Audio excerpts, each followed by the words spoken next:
Today we're showing you a 2019 John Deere 5045E tractor. It's a four-wheel drive open operator station tractor. Has the loader prep package with the frames and the joystick, so adding a loader to this tractor can easily be done.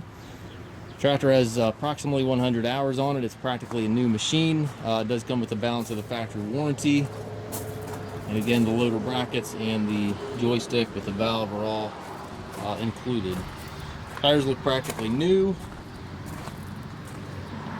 Your remote back here, it's got the stabilizer bars back here instead of the chains, which is a nice upgrade. You're looking for a little raking tractor, brush hogging tractor, anything of that nature. It's going to fit the bill really nicely. At the time of this video, we do have some 520M loaders available that we can add to this tractor, so if you'd like to add a loader, certainly contact us to discuss cost on that.